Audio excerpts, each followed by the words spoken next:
Muy buenas tardes. Bueno, tal como me presentaba Cristian, mi nombre es Daniel Leal. Esta charla del día de hoy en realidad me apasiona por lo que implica justamente el tema de educar en casa. Nosotros junto con mi esposa prácticamente estamos hace 3 años tomando esta iniciativa de educar a nuestros hijos en casa. Fue antes de, por supuesto, la pandemia, pero todas esas experiencias, lo que hemos podido capacitarnos, los seminarios a los que hemos asistido, a los congresos que hemos estado y lo que hemos leído justamente respecto a esto, nos han permitido enfrentar justamente la educación de nuestros hijos durante este tiempo de cuarentena. Creemos que con algunas experiencias, con algunos consejos y con algunas aplicaciones que conversábamos con Cristian, pensamos que pueden servirle a todos los que de alguna u otra forma se han visto sujetos a esta situación actual, a esta crisis global, donde tenemos a nuestros hijos en casa. Así que bueno, como les comentaba Cristian, hoy por hoy, ¿cierto? Ya hace prácticamente 5 años que estoy de dedicación exclusiva, dirigiendo junto con mi esposa un centro de formación de líderes cristianos en la comuna de Hualpén. Mi último trabajo, digamos, formal en el servicio público fue en el Ministerio de Educación, donde también pude aproximarme respecto a lo que implica la educación preescolar, en este caso.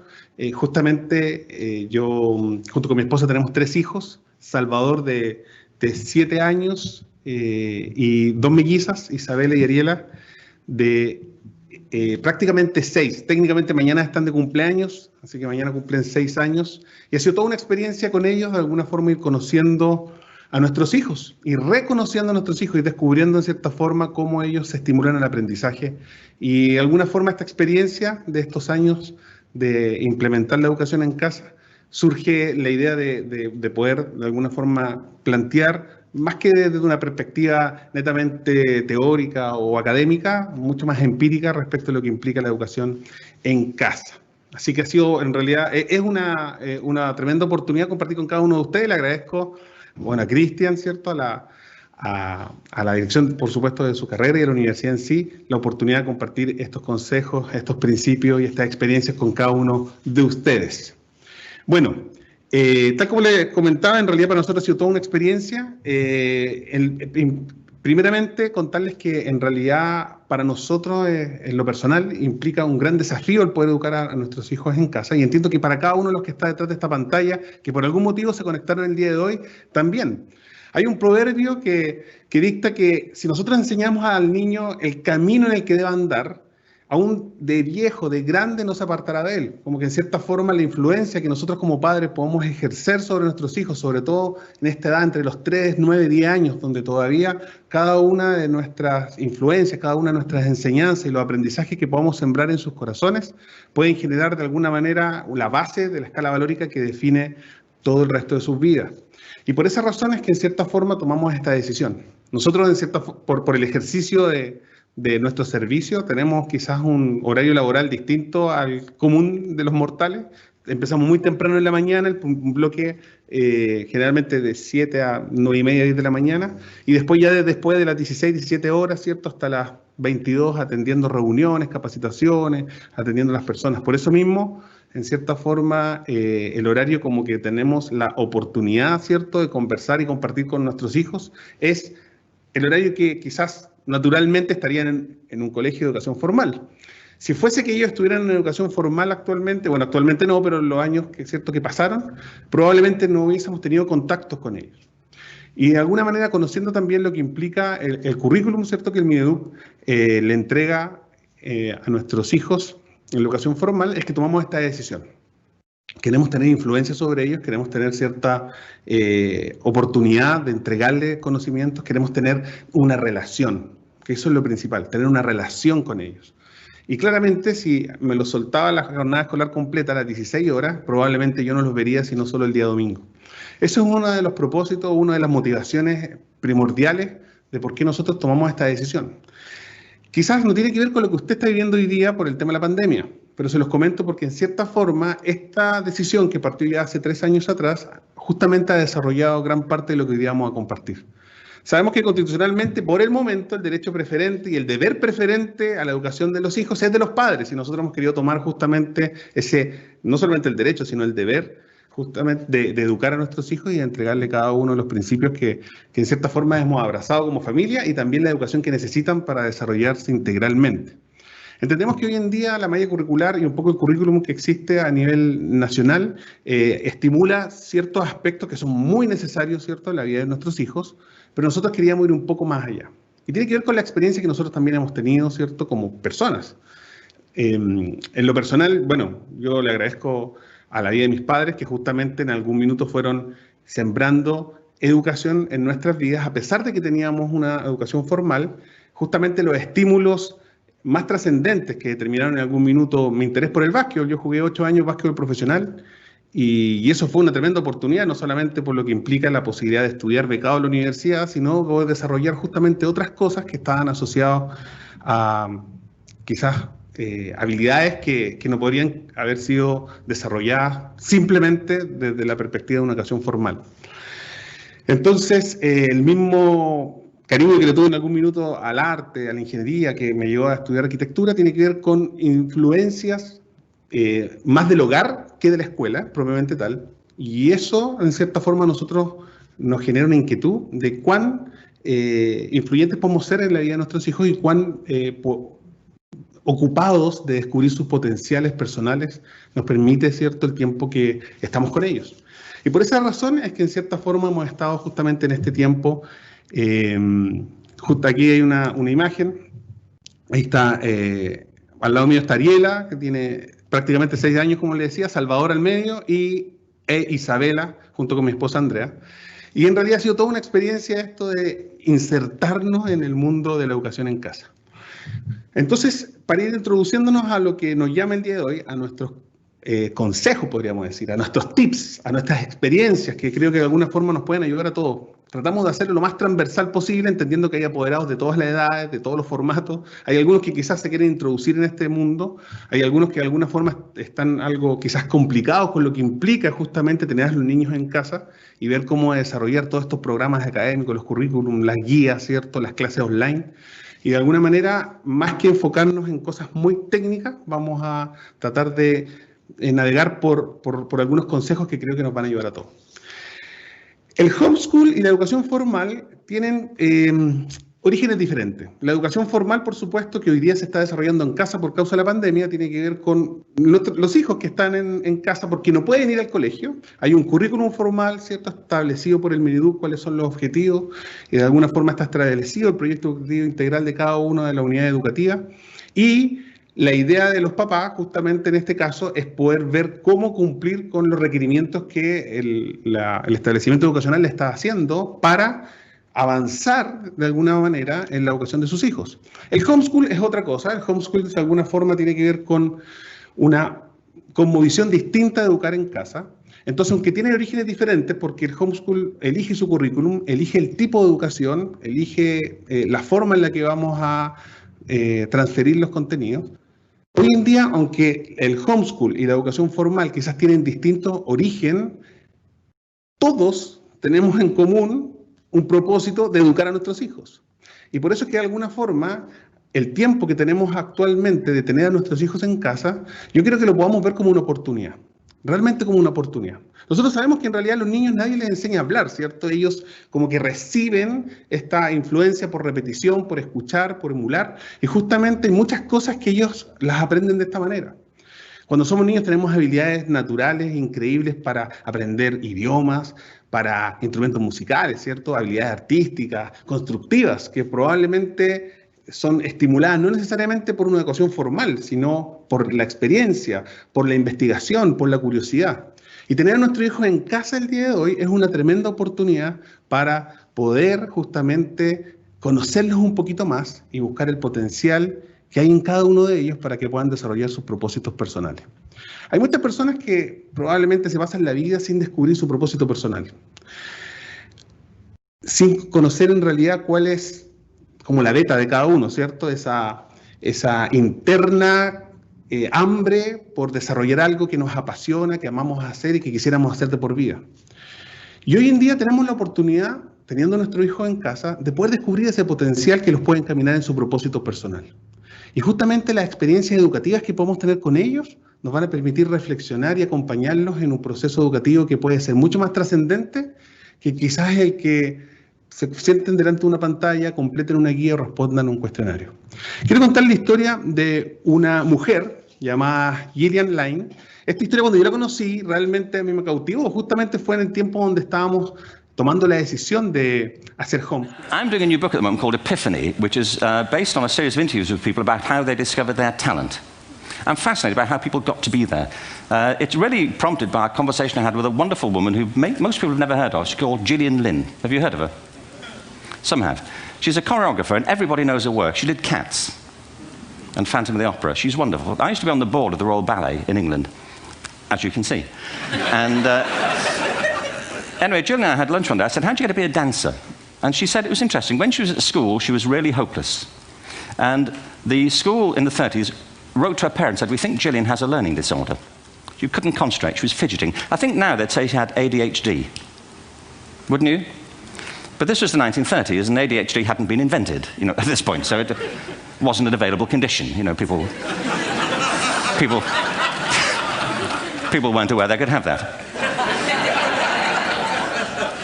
Anyway, she went to see this specialist. So this oak-panelled room, and she was there with her mother, and she was led and sat on this chair at the end, and she sat on her hands for 20 minutes while this man talked to her mother about all the problems Gillian was having at school. And at the end of it, because she was disturbing people, her homework was always late and so on, little kid of 8, in the end, the doctor went and sat next to Gillian and said, Gillian, I've listened to all these things that your mother's told me. I need to speak to her privately. So he said, wait here, we'll be back, we won't be very long, and they went and left her. But as they went out the room, he turned on the radio that was sitting on his desk. And when they got out the room, he said to her mother, just stand and watch her. And the minute they left the room, she said she was on her feet, moving to the music. And they watched for a few minutes, and he turned to her mother, and he said, Mrs. Lynne, Gillian isn't sick, she's a dancer. Take her to a dance school. I said, what happened? Said she did. I can't tell you how wonderful it was. We walked in this room, and it was full of people like me. People who couldn't sit still. People who had to move to think. Who had to move to think. They did ballet, they did tap, they did jazz, they did modern, they did contemporary. She was eventually auditioned for the Royal Ballet School. She became a soloist. She had a wonderful career at the Royal Ballet. She eventually graduated from the Royal Ballet School, found her own company, the Gillian Dance Company, met Andrew Lloyd Webber. She's been responsible for some of the most successful musical theatre productions in history. She's given pleasure to millions, and she's a multimillionaire. Somebody else might have put her on medication and told her to calm down. Esta historia a mí me conmovió. Se los cuento de forma personal, porque en algún minuto, cuando lo leí, yo me di cuenta que en realidad cuántas personas probablemente, cuántos niños, incluso nosotros mismos en algún minuto, estábamos centrados, ¿cierto?, en un pupitre, nuca tras nuca, y quizás nunca pudimos descubrir cuál era el potencial inherente, natural, ¿cierto?, estas cualidades prácticamente que están sembradas en nuestro interior, que probablemente se vieron estructuradas, ¿cierto?, en un formato donde lo más importante era el lenguaje, la matemática, la ciencia y la historia. Y en cierta forma yo pensaba, a través de este ejemplo, que muchos de nosotros podemos tener hoy día la oportunidad, creo, de empezar a reconocer a nuestros hijos, de conocer el corazón de ellos y poder quizás aprovechar este tiempo que no sabemos cuánto va a ser, no sabemos cuánto tiempo más tengamos con ellos, pero más que ver que es una carga más que ver que finalmente tenemos que cumplirle a un profesor, cumplirle a una guía, cumplirle a un colegio, cumplirle a una clase online, que nosotros veamos la oportunidad que hay detrás de que podamos estar con ellos, que podamos conocerlos. Y quizás muchos de nosotros en algún minuto se le han catalogado por su comportamiento, por su temperamento, por su carácter, por su forma de ser, incluso con alguna sigla o con algún síndrome. Pero más que eso, nosotros podríamos quizás profundizar qué hay detrás del corazón de ese niño que pueda desarrollarse y poder lograr encontrar su propio propósito personal. Y por eso es que en cierta forma para nosotros es tan importante no solamente el homeschool en sí, sino cualquier oportunidad que tenemos de relacionarnos con ellos y poder ser de influencia para guiarlos en un camino que hoy día tiene tanta oferta, pero que tiene que estar alineado con justamente el potencial de cada uno de ellos. Entonces, ¿qué vamos a ver ahora? Algunos consejos transversales que hemos experimentado durante estos 3 años de educación en casa. Cuando hacemos homeschool, claro, tienes que escoger qué tipo de currículum vas a usar, qué planificación vas a tener, cómo vas a validar los estudios. Pero asumiendo que en términos prácticos la mayoría de las personas que están detrás de una pantalla hoy día están educando en casa con el currículum, la planificación y la evaluación que cada colegio les entrega, vamos a ver algunos tips que son más transversales, que nos sirven a todos para tratar de salir airosos de este desafío y paralelamente encontrar quizás que hay una Gillian detrás de cada una de nuestras hijas que está como clamando por salir y desarrollar su potencial personal, ¿ya? Entonces vamos a ver algunas cosas bien interesantes. Primero que todo, primer consejo para los que están tomando nota, vamos a navegar aquí por 10 tips bien cortitos, pero no menos trascendentes. Y esto es muy importante. No intentes copiar el colegio en tu casa. Y esto es súper importante porque finalmente una de las cosas que lamentablemente es como la inercia de estos tiempos, es decir, bueno, en realidad vamos a tratar de traer exactamente lo que tú hacías en el aula acá al hogar durante este tiempo de pandemia. Y en realidad no es el propósito de la educación en casa, ¿me explico? El propósito de la educación en casa justamente es que tú, claro, mantengas ciertos objetivos que de alguna forma están asociados al aprendizaje, ¿cierto? Pero el estar en casa es la casa del niño, es la casa de tu hijo, ¿me explico? Hemos tenido casos donde papás incluso les ponen el uniforme para que mantengan como la rutina. Pero tu casa nunca va a ser el colegio nunca va a ser la casa.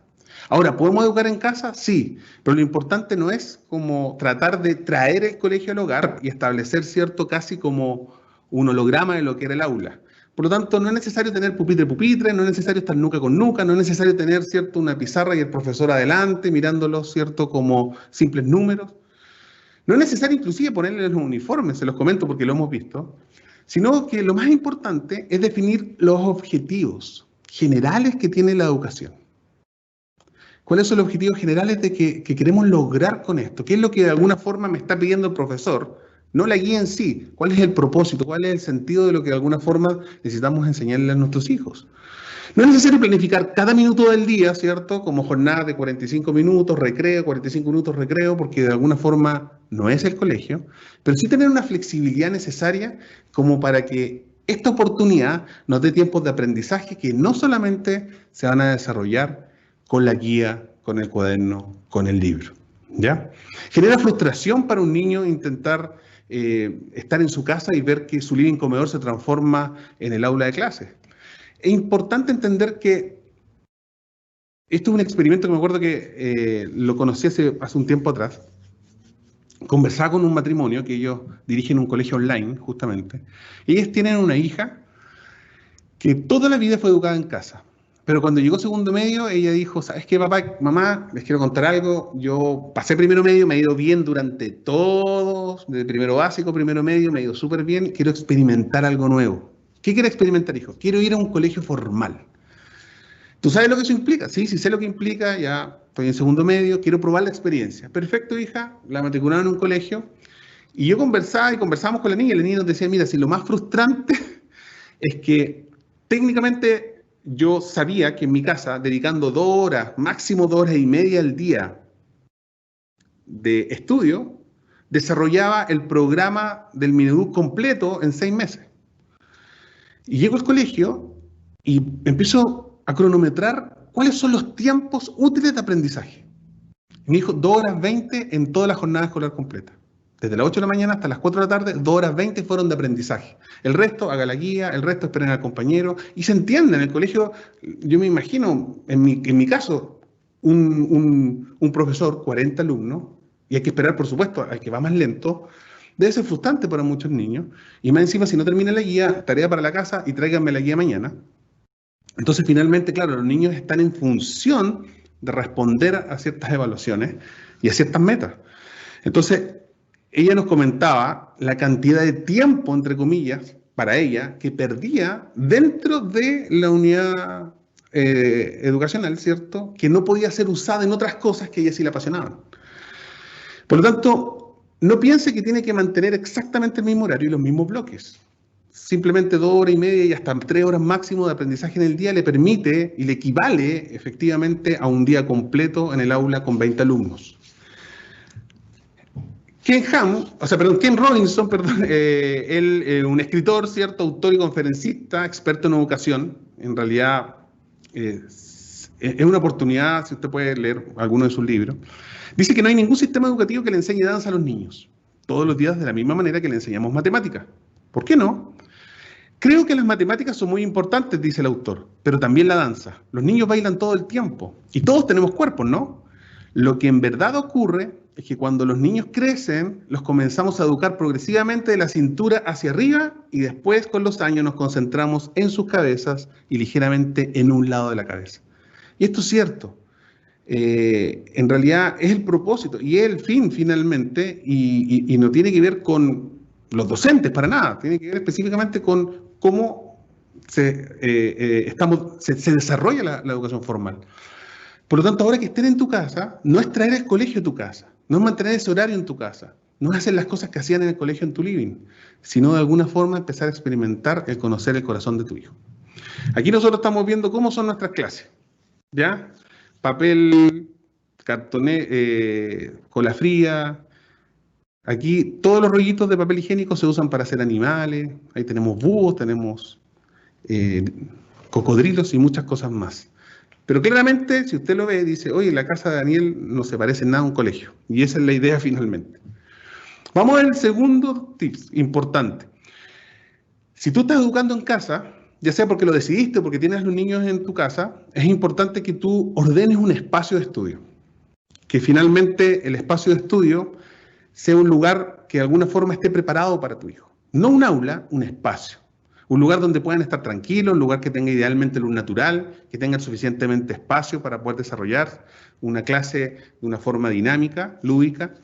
Una buena mesa y silla cómoda son primordiales. Esto es muy importante, la ergonomía. ¿Por qué? Porque en realidad a veces pensamos que tenemos los niños en casa y la mayoría que hace, y veo muchas fotos de papás educando en casa, tienen a los niños sentados en el comedor. Cuando son niños pequeños, idealmente los codos tienen que estar ligeramente un poquito más alto que el apoyo de la mesa.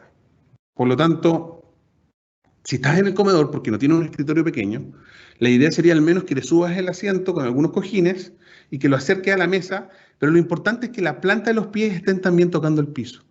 Entonces es muy importante que si tú de alguna forma no tienes la oportunidad quizás de tener una silla de niño, una mesa de niño, que por último levantes la silla y levantes una caja para los pies, cosa de que él pueda estar cómodo y no tenga algún tipo de problema o consecuencia por una mala postura. Y por sobre todo, por supuesto, evitar distracciones, juguetes, teleprendida, ¿cierto? Pantalla y otras cosas que puedan quitarle justamente la atención a la experiencia del aprendizaje.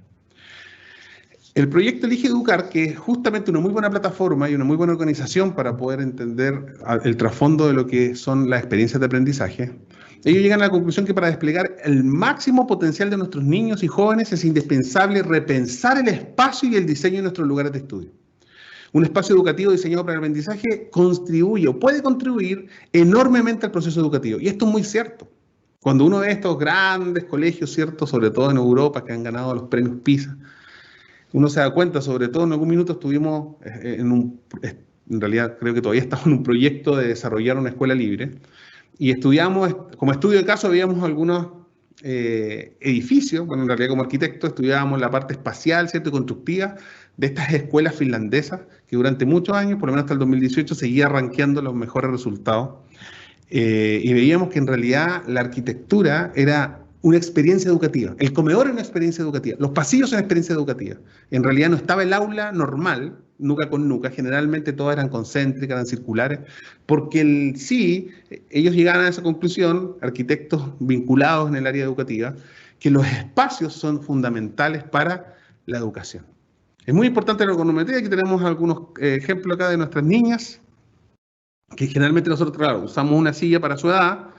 Estas típicas sillas que venden en estos retail vienen en distintas alturas, no son todas iguales, por si acaso son 4 alturas distintas dependiendo de la edad. Lo mismo la altura del escritorio y la mesa es importante para que nuestros hijos puedan estar no solamente cómodos, sino que ellos puedan enfocarse en no acomodarse, sino en la experiencia educativa. Tercer consejo o tip: establece y comunica rutinas y horarios. Y quiero hacerle diferencia. Rutina y horario son cosas diferentes. La rutina, ¿cierto? Viene del francés routine, es una costumbre o hábito que se adquiere por repetición. porque esa tarea la hiciste varias veces. En cambio, el horario es el plan para realizar la rutina. Y claramente especifica el orden y especifica los tiempos para poder desarrollarlo. Entonces, cuando nosotros trabajamos educación en casa, a veces como que en cierta forma nos enfocamos simplemente en el horario. Tengamos un horario, ¿cierto? Que obviamente hay que hacerlo, pero lo más importante en este caso es establecer cuáles van a ser las rutinas más importantes que tenemos que tener establecidas para los niños. Y luego que tengamos las rutinas, que son los actos repetitivos que nosotros queremos que ellos desarrollen, nosotros vemos cómo planificamos el horario en función de esas rutinas. Y eso es muy importante. Hay una psicóloga infantil que explica en uno de sus textos: disponer horarios y rutinas en nuestro hogar proyectan seguridad y confianza a nuestros hijos y nos permiten a nosotros, los padres, una gestión del tiempo más efectiva. Entonces es muy importante fijar rutinas, cuáles son estos hábitos repetitivos que nosotros queremos que ellos de alguna forma puedan asimilar en su propia agenda interior, y luego desarrollamos un plan para establecer un horario que ordene estas rutinas y que pueda de alguna forma tener un tiempo para cada una de ellas. Hora de levantada, la rutina de los quehaceres, ¿cierto? ¿En qué momento se hacen los deberes? ¿Cuáles son los deberes? ¿Cómo rotan, ¿cierto?, las delegaciones? ¿En qué tiempo son los desclases? ¿Cuáles son los momentos libres? ¿Cuáles son los momentos de otras actividades? Finalmente, cuando tenemos los niños en casa, no es que los niños estén de vacaciones. Es muy importante que esto para nosotros sea algo serio y que no sea simplemente improvisado.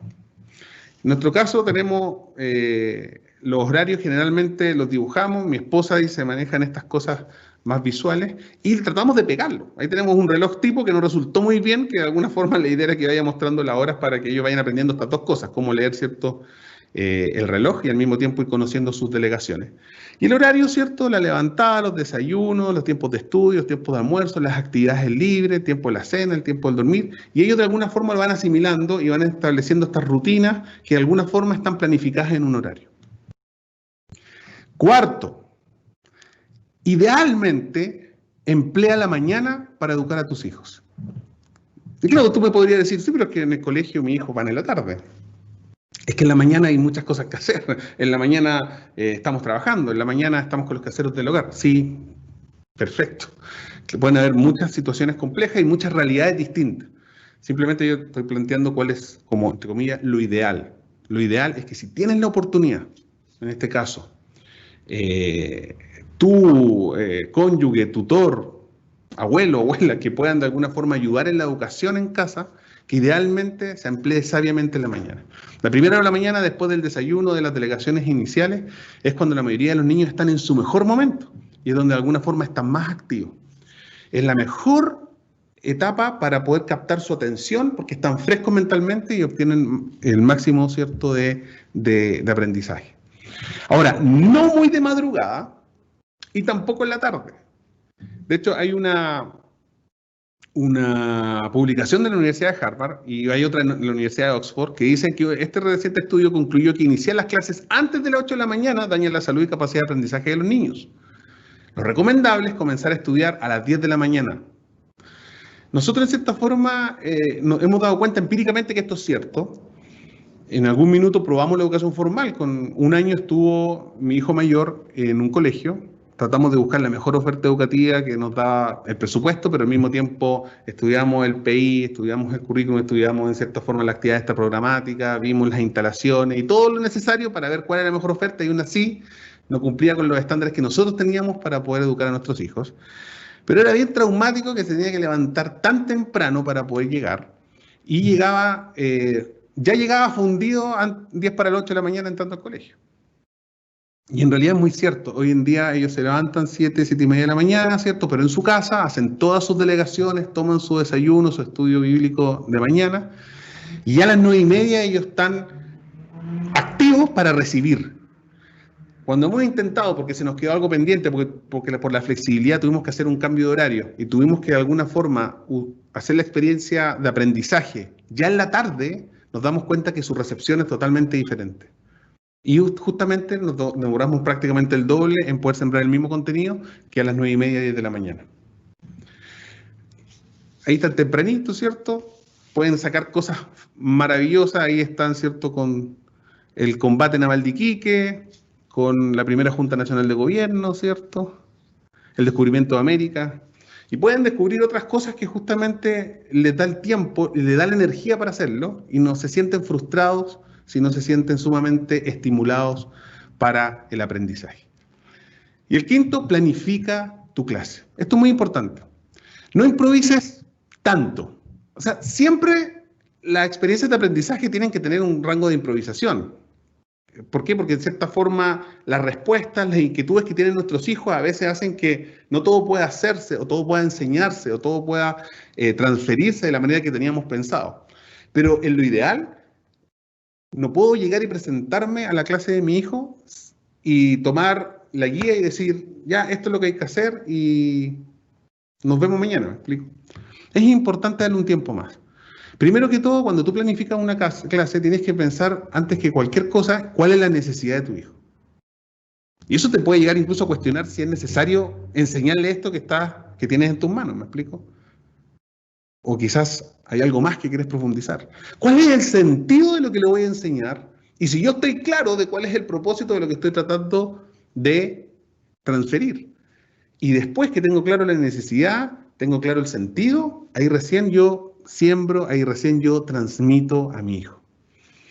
Una de las máximas de la gestión del tiempo, Brian Tracy es un autor justamente de muchos libros de efectividad en el tiempo, dice que 1 minuto invertido en la planificación de actividades te ahorra hasta 10 minutos en la ejecución de la misma. Y esto es muy cierto. El rey Salomón en otro proverbio dice, los planes bien pensados son pura ganancia y los apresurados puro fracaso. Si nosotros entendemos que le dedicamos algunos minutos el día anterior a planificar la clase del día que viene, o quizás en algún minuto de la semana, las clases de la semana venidera, voy a tener la oportunidad de ser mucho más eficiente y que mi hijo también pueda ser mucho más receptivo. Un minuto invertido en planificación te ahorra 10 de ejecución. Entonces, cuando de repente improvisamos, nos damos cuenta que las cosas no surgen bien, y al final me termino estresando, termino levantando la voz, termino viendo que los objetivos no se cumplen, que el niño no se estimula, después ya el niño se bloquea. Entonces, si yo me quiero evitar todo eso, yo planifico con mi mente en la necesidad de mi hijo y con el corazón en cuál es el propósito de lo que le quiero enseñar. Y aquí de alguna forma hay que improvisar. Muchas veces tenemos que enseñar ciertas aplicaciones que no son simplemente leyendo el libro, ¿me explico? Ahí tenemos que volvernos actores de teatro, nos volvemos cantantes, nos volvemos deportistas, nos volvemos cantantes. Y en cierta manera la idea es transferir el principio de la mejor forma posible, entendiendo la necesidad y el propósito con el cual nosotros queremos enseñarlo. Sexto, y esto para mí en realidad es una de las cosas más trascendentes en términos de lo que significa la educación en casa. Cada niño es sumamente diferente y es necesario que nosotros podamos ayudar a nuestros hijos en comprender cuál es el propósito y el sentido de lo que está aprendiendo. No puedo simplemente pasarles contenido para prepararlos para una evaluación, que ese es uno de los grandes problemas que hoy día nos encontramos en muchas aulas y en muchas unidades educativas. El propósito fin y el fin último es la evaluación, es la aprobación, es la promoción. Que por supuesto es súper importante, pero si los tenemos en casa, en realidad recordemos que nosotros somos los padres. Entonces, cuando estamos transfiriendo un concepto, estamos transfiriendo un aprendizaje, estamos transfiriendo educación, la idea es que nosotros pongamos nuestra mente en cuál es el propósito de lo que estamos, o el sentido de lo que estamos tratando de enseñar. Y no simplemente pensar en que se sepa lo que tenga que saberse para que tenga una buena nota. ¿Me explico? Los aprendizajes en realidad están condicionados muchas veces por la evaluación. Maximiliano Peña es justamente un docente de acá de Concepción que es magistra en evaluación y me acuerdo que en un congreso él nos comentaba esto, que la evaluación más que un fenómeno técnico es un fenómeno ético, porque la evaluación condiciona el aprendizaje. Si probablemente tú te recuerdas, cuando estabas en el colegio, y el profesor decía, mira, ya pasamos todo este módulo, estas 4 unidades, pero para la prueba entra la unidad 1 y la 3. Seamos honestos, ¿qué nos estudiábamos nosotros? Lo que iba a ser evaluado. Me explico, el propósito era tener una buena nota, más que poder digerir correctamente, ¿cierto?, los aprendizajes. No es tu rol evaluar a tu hijo, ¿me explico? Nuestro rol es transmitir experiencias de aprendizaje. Y para eso lo mejor en este caso es que podamos centrarnos en el propósito de lo que estamos enseñando. Me ha tocado muchas veces tomar los textos. Nosotros usamos un currículum norteamericano para enseñar a nuestros hijos en casa. Pero cuando inscribimos a nuestros hijos para exámenes libres, el Mineduc nos entrega los manuales que de alguna forma también le entregan a todos los colegios de educación formal. Y claro, me toca muchas veces para prepararlo para los exámenes libres, no solamente ver el currículum que nosotros abrazamos, ¿cierto? Este currículum norteamericano, sino también ir viendo en su paralelo cómo va cumpliendo con lo que el Mineduc obviamente le está entregando a los demás niños en la escuela de educación formal. Pero tengo la libertad de discriminar cuál es, digamos, contenido. Creo que no son necesarios o pueden ser inclusive contradictorios con algo que yo le estoy enseñando, posturas que probablemente yo quizás no abrazo, ¿cierto? Sobre evolución o sobre otras cosas más. Probablemente yo tengo la posibilidad de discriminar estas cosas y entender que lo que voy a transferir está asociado a propósitos y no necesariamente a evaluación. Ken Robinson dice que el papel de un docente es facilitar el aprendizaje y eso es todo. Parte del problema, según lo que él concluye, es que la cultura educativa dominante no se ha enfocado ni en enseñar ni en aprender, solo en evaluar. Y esto es muy importante que nosotros tengamos claro. Cuando nosotros tratamos de transmitir propósito, podemos desarrollar experiencias educativas mucho más plenas sin necesidad de estar sujetos a una guía o una pantalla. Claro, ahora en ciencias tenemos que enseñarles los hábitats a los niños. El hábitat desértico, el antártico, el marítimo y el bosque templado. Ellos no tienen idea que durante las tardes libres a veces las aplicaciones son para nosotros experiencias educativas, para ellos son juegos. Entonces ahí les presento, ¿cierto?, la lechuza, el loro choroy y el zorro cumpeo hechos de porcelana en frío para que puedan habitar en el bosque templado que también hicieron ahí, ¿cierto?, con ramas del patio. Para ellos es una experiencia lúdica, de juego, pero detrás de esto estamos desarrollando una unidad que es importante que a su edad, ¿cierto?, tengan claro para no un examen, no una evaluación, sino para comprender el contexto en el cual de alguna forma ellos también se desarrollan. 7, y vamos apurándonos un poquito en honor al tiempo. Deja que se aburra. Esto es muy importante. Dispón una rutina de aburrimiento. Tú me dices, pero ¿cómo eso? ¿Dispone una rutina de aburrimiento? Sí. Dispone una rutina de aburrimiento, que en tu horario, tu planificación, tengas tiempos donde no hay nada. Tú eres el papá, tú eres la mamá, y no estamos obligados a entretenerlos todo el tiempo. ¿Me explico? Y probablemente, si tú tienes un hijo que, mamá estoy aburrido, papá estoy aburrido, papá estoy aburrido, es probablemente porque en realidad no tiene rutinas establecidas. Cuando de alguna forma ellos van abrazando una rutina que les ordena, que les trae seguridad, que les trae confianza, que les trae anticipación, ellos ya van programando sus tiempos. Al comienzo es algo complejo, pero cuando tú lo empiezas a aplicar y ya lograste pasar 2, 3 semanas con esta aplicación de rutinas y horarios, tú te das cuenta que el tiempo de aburrimiento es esencial para ellos y lo necesitan. Porque el aburrimiento, que es el tiempo donde no hay nada programado, es el que te conduce a la creatividad, es el que les conduce a aprendizajes personales. No esperes tener ocupado y entretenido a tu hijo todo el tiempo. Si te es posible en algún minuto, abúrrete con ellos o al lado de ellos. Porque justamente son los momentos donde surgen nuevas ideas, donde a veces tenemos las conversaciones más profundas, donde podemos hacer juegos de rol improvisados, ¿cierto? Y cosas que de alguna forma... El día de ayer estábamos estudiando en la mañana o hace 2 días atrás creo que los camellos del desierto judeo. Entonces ellos inventaron su propio juego en su tiempo de aburrimiento, con unos tarros de estos como de leche, se los ponían detrás de la espalda, ¿cierto?, bajo el polerón, y jugaron a los camellos. Y ellos tienen su propia aplicación y en sus tiempos de aburrimiento generan su propia historia y en realidad les permite desarrollar creatividad que obviamente no van a encontrar detrás de una pantalla, no van a encontrar simplemente con algún juego de video, ni tampoco con una agenda sumamente ocupada. Si antes en el colegio los niños los soltaban a las 4 de la tarde para llegar a hacer tarea de la casa, muchos de ellos tenían que ir a un after school o a una actividad extraprogramática o deportiva, no tenían tiempo de aburrirse, pero llegaban fundidos en la noche. Si tú todos los días dejas un tiempo de aburrimiento, te vas a dar cuenta que la creatividad de tu hijo va a empezar a generar nuevas experiencias. La Universidad de Lancashire de Inglaterra Llegó a esta siguiente conclusión: el aburrimiento es el punto de partida para dar rienda suelta a la imaginación. Ellos hicieron una investigación donde justamente a los chicos que participaron les pidieron este desafío. Siéntense cada uno en una silla, por favor, 15 minutos estén viendo una guía telefónica. Y lo único que les pido es que lean los números telefónicos durante 15 minutos corridos.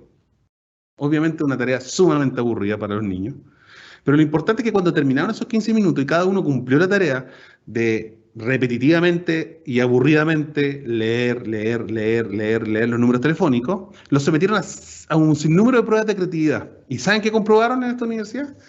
Que las personas que más se aburrieron, los jóvenes que más estuvieron aburridos y los que de alguna forma rindieron los 15 minutos, fueron los que brindaron respuestas mucho más creativas a los que de alguna forma vinieron llegando al experimento sin pasar por un tiempo de aburrimiento. Ellos llegaron a la conclusión a que el aburrimiento activa estímulos internos que son los que desarrollan justamente la imaginación y la creatividad. Por tanto, deja que se aburra. Un tiempo, los niños aburridos, les llegó de regalo estos slime, y no pasaron ni 20 minutos y ya tenían una colección de dinosaurios. Colección de dinosaurios hechos por el aburrimiento. 8. Sigue al niño. Y esto es súper importante, en realidad a mí me llamó la atención cuando lo estudié hace un tiempo atrás. O sea, lo leí hace un tiempo atrás, lo estudié hace poco. Es el primer principio de la educación Montessori. Y en realidad es seguir al niño, es muy simple. Y tiene que ver con que nuestros hijos tienen una oportunidad de sumergirse en sus intereses personales de una forma súper profunda cuando les damos el tiempo y cuando le damos el espacio. Esto se logra simplemente con la observación de sus intereses. Entonces, el momento en que nuestros hijos aprenden lo que ellos quieren aprender, nosotros podemos estar observando al lado, sin intervenir, sin necesariamente ayudar, simplemente observar. Y esto es muy importante porque muchos papás ni siquiera saben cuáles son los intereses más profundos de su hijo porque no tienen tiempo de descubrirlo, los niños, y los padres no tienen tiempo de acompañamiento. Sin embargo, hoy en día tenemos esta oportunidad, porque los niños están en casa, porque estoy haciendo teletrabajo y me puedo hacer la ventana simplemente de que durante el espacio de aburrimiento mi hijo va a estar enfocado en sus intereses personales y yo voy a observar. Está explorando y se encuentra con una piedra. Y de repente te dice, ¿y papá, de dónde vienen las piedras? Aprovechamos esa oportunidad y por supuesto le entregamos el conocimiento que ellos demandan conforme a su interés. Es muy distinto cuando un padre impone un contenido que cuando el hijo surge una pregunta producto de sus intereses y uno puede de alguna forma agarrarse de ese interés para desarrollar una experiencia de aprendizaje. María Montessori dijo en una de sus grandes frases que el niño tiene la libertad y oportunidad de manipular y usar su mano en una forma lógica, con consecuencias y usando elementos reales, desarrolla una fuerte personalidad. Y esta es la clave justamente de toda la educación de estilo Montessori. Sigue al niño, o sea, deja que el niño descubra su interés, acompaña, observa, no intervengas, y luego tú puedes de alguna forma establecer experiencias de aprendizaje con ellos. Pásale un poco de plasticina y ve qué hacen. Hacen comida, hacen pulpo. Pásale estos magnéticos, hacen vehículos. Obviamente uno se da cuenta inmediatamente, después de observarlos un poco, cuáles son naturalmente sus inclinaciones. Y uno se puede dar cuenta en realidad qué cosas le llaman la atención. Le puede empezar a llamar cuáles son los intereses. Y ellos empiezan a preguntarte cosas. ¿Y cómo funciona esto? ¿Y por qué es así? ¿Y cómo se cosecha esto otro? Entonces, para nosotros son experiencias de aprendizaje cuando las preguntas surgen de sus propios intereses por una búsqueda a la cual se le ha entregado tiempo y recursos. 9, y con esto ya vamos terminando, enseña habilidades vitales. Esto es sumamente importante para ahora que están en casa, que nuestra propuesta educativa no simplemente se centre en los contenidos que nos envían, ¿me explico? Sino que aprovechemos la oportunidad que están en casa para poder desarrollar competencias integrales en ellos, más que contenido simplemente. Que cada uno tenga claro cuáles son sus delegaciones, no simplemente decirle, ya perfecto, te toca la limpieza, ya acá Salvador te toca la limpieza del baño, Isabela te toca hacer el jugo en el almuerzo, Ariela te toca alinear la ensalada, les toca hacer su cama, les toca alimentar a la mascota, sino enseñarles, acompañarles en el proceso, pero para que después ellos puedan desarrollar otras intereses con esa misma autonomía. Justamente pueden ir creciendo, ¿cierto? Ya en jardinería, actividades artísticas, musicales, ¿cierto? El dibujo, el deporte. Finalmente, es acompañarlos en enseñanzas que van más allá de simple contenido, que yo de alguna forma vea en lo que yo voy descubriendo en el potencial de mi hijo, cuáles son las áreas donde hay una habilidad natural, quizás o un interés apasionado de parte de ellos, que pueda ser guiado también como una experiencia educativa de parte de nosotros como padres. Ken Robinson también dice que mi argumento es que ahora la creatividad es tan importante en educación como la alfabetización y deberíamos darle el mismo estatus. Y la mejor forma para que hoy día podamos desarrollar pilares de creatividad en nuestros hijos es que podamos tomar esta oportunidad de que ellos están en casa y poder desarrollar otras habilidades también vitales para su formación creativa. Aquí hemos visto que en realidad siempre nos preguntan cómo hacen con el tema de la socialización cuando los niños están en homeschool. Y en realidad tienen muchas experiencias de socialización que de alguna forma les permiten a ellos crecer también en sus habilidades sociales, deportivas, también en la iglesia, justamente en el conservatorio, estudiando música. Hay distintas experiencias donde ellos pueden socializar con otros niños, pero también pueden desarrollar otras betas.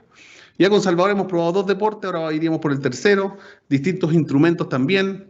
Las niñas, gimnasia, el patinaje, el metalófono, el piano, el fútbol, el básquetbol y distintas experiencias que nos permiten justamente ir conociendo y que ellos vayan probando, ¿cierto?, sus habilidades personales. Y lo último, deja que el niño juegue y que juegue mucho. Y esto es para todas las edades, por favor. En realidad es una experiencia donde el juego es la síntesis de sus aprendizajes. No es tan solamente un recurso didáctico. Hoy día, hoy por hoy, y muchos van a estar de acuerdo, ¿cierto?, se ha convertido en un objetivo educativo por sí mismo. El juego no es una distracción de la educación. A veces como que, ya estuviste mucho tiempo sentado estudiando, así que ahora juega, distráete. No, nosotros tenemos que enfocar el juego y acompañar el juego como una experiencia educativa también. Puede ser incluso la parte más importante de su educación. ¿Por qué? Porque ellos tienen la capacidad, a través del juego, de sintetizar y darle sentido a todo lo que aprendieron. Y es increíble cómo nosotros en la mañana le enseñamos ciertos contenidos y en la tarde, cuando ellos en su tiempo de aburrimiento inventan juegos, justamente los juegos tienen, en la mayoría de las veces, una aplicación de lo que aprendieron. Es una aplicación de lo que de alguna forma ellos fueron resolviendo. Ahora, cuando hablamos de juegos que sintetizan lo aprendido, estamos hablando de juegos que surgen de estos momentos, ¿cierto?, que les damos libres. Por supuesto, no estamos hablando de juegos detrás de una pantalla. De hecho, sabemos que finalmente las pantallas queman la neurona de los niños. La exposición a ellas sabemos que finalmente tienen muchos efectos contradictorios y nocivos también para su propio desarrollo cognitivo y también social y de relaciones. Y por esa misma razón es que hoy día, como padres, tenemos que también estar justamente encima de esto. Carolina Rinaldi, ella es la presidenta de Reggio Children, que es una organización justamente que está desarrollando, creo que trabaja por el derecho a los niños. Dice que el juego y el aprendizaje son como las 2 alas de una mariposa. Una no puede existir sin la otra. Y un Einstein dijo, los juegos son la forma más elevada de la investigación. Y de alguna forma son lo que ellos pueden desarrollar justamente jugando, experimentando. No son simplemente formas de matar el tiempo, formas de entretención, sino cuando un niño está estimulado al aprendizaje, el juego se transforma en una síntesis de lo que recibió, una síntesis de lo que pudo comprender. Y a través del juego nosotros incluso podríamos ver cómo está asimilando los contenidos. Así que realmente es una tremenda experiencia el poder educar en casa. Y yo en realidad soy un promotor de la educación en casa y los animo. De verdad los animo a entender que, independiente de las condiciones, lo crudo que está la situación, ¿cierto?, lo angustiante que es esta pandemia, entender que aún detrás de lo que estamos viviendo hay una oportunidad para que nuestros hijos puedan ser puedan obtener un desarrollo distinto, podamos nosotros transferirle no solamente contenido, sino experiencias de aprendizaje que van a ir en pos de que ellos vayan descubriendo su potencial personal y descubriendo finalmente, quizás como esa misma Gillian, el poder no ser quizás la mejor alumna del colegio en términos evaluativos, pero de alguna forma desarrollar su propósito personal que le permita ser trascendente para una generación completa.